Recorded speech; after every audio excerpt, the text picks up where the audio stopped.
How to get custom alarm sound on iPhone. First, make sure the audio file you want is already downloaded to your device. Launch the GarageBand app on your iPhone. Swipe right to locate audio recorder and tap on it. At the top, tap the playlist icon until a microphone appears. Then tap the blue triangle icon to make sure it turns white.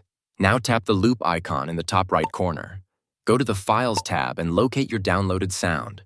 Tap Recents, then long press the file and drag it into the timeline to start your track.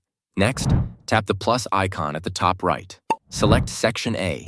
Disable the toggle next to Automatic and set the duration to 15 seconds. Tap Done when you're finished. With the sound in place, tap the arrow in the top left corner and choose My Songs. If the file doesn't show up in Recents, try browsing manually under Browse. To export the tone, long press your file, tap Share, then choose Ringtone.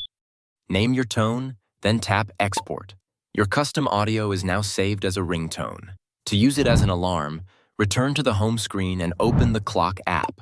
Tap the plus icon to create a new alarm. Select Sound, scroll through the list, and pick the custom tone you just added. Tap Save to finish. From now on, your alarm will start with a sound that's entirely yours.